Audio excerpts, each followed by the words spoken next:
tayo sa kuweba at yan po yung makita natin. Simulan natin. Mapagpalang hapon po.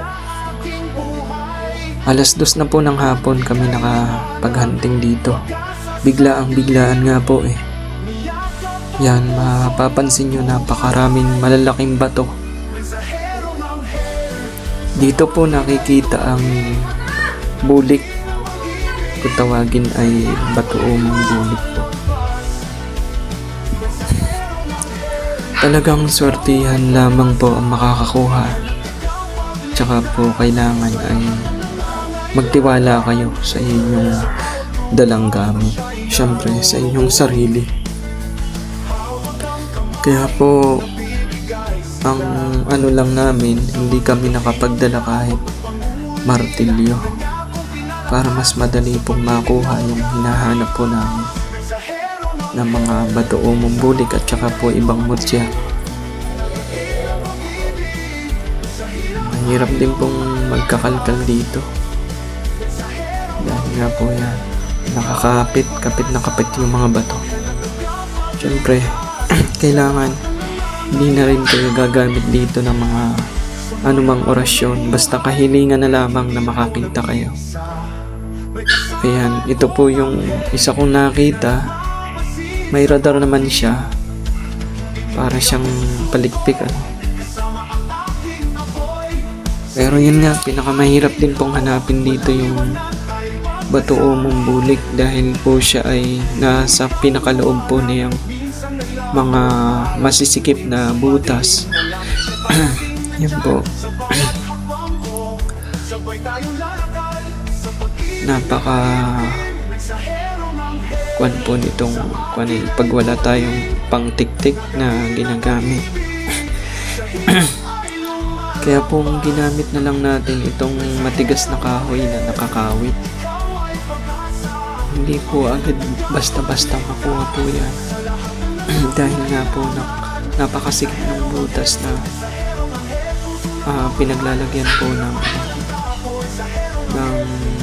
bato o mumbulik. Nagpatulong na lang po tayo paghawak ng video ng cellphone dito kay Mang Yan, antingerong Mang Yan. Ayan po, hindi po natin yan gagamitan ng kung anumang spiritual. Kung ipagkakaloob talaga yan. At yan na nga po yung nakuha natin. Ayan po. Nakita rin yung mga kasamahan ko dito. At yan ang nakita po natin na napakagandang gamit. Yan daw po yung sinag araw na nakikita rin po ng mga matatanda dito at itinatabi na lang nila. Kaya nakakita rin po ng kabibi na fossilized. Ito po yung mga pinagtitirhan ng mga sinag araw. Dito naman, hindi naman po ito mutya, kundi yan po ay taki po ng kuhol. Yan naman pong mutya sa mani. Sa pinakataas ko po nakuha yan. Turo ko po sa inyo kung saan. Sagrado po na kagubatan na dating pinagtamnan na po ito ng mani. Kaya naman pinakyat ko po yan, yun doon sa pinakadulong yung taniman po nila yan. Mga taong naninirahan po diyan. So yun lamang po, God bless inyo lahat.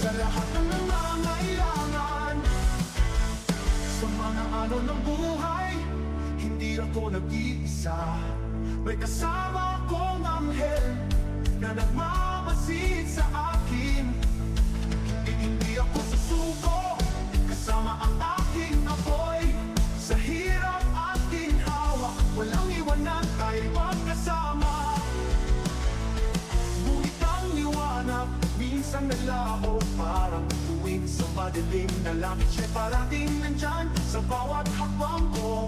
Sabay tayong lalakad sa pag-ibig na kaimtim. Mensaherong anghel sa akin ay dumating, nagatid ng pag-ibig, sa hirap ay lumalampas.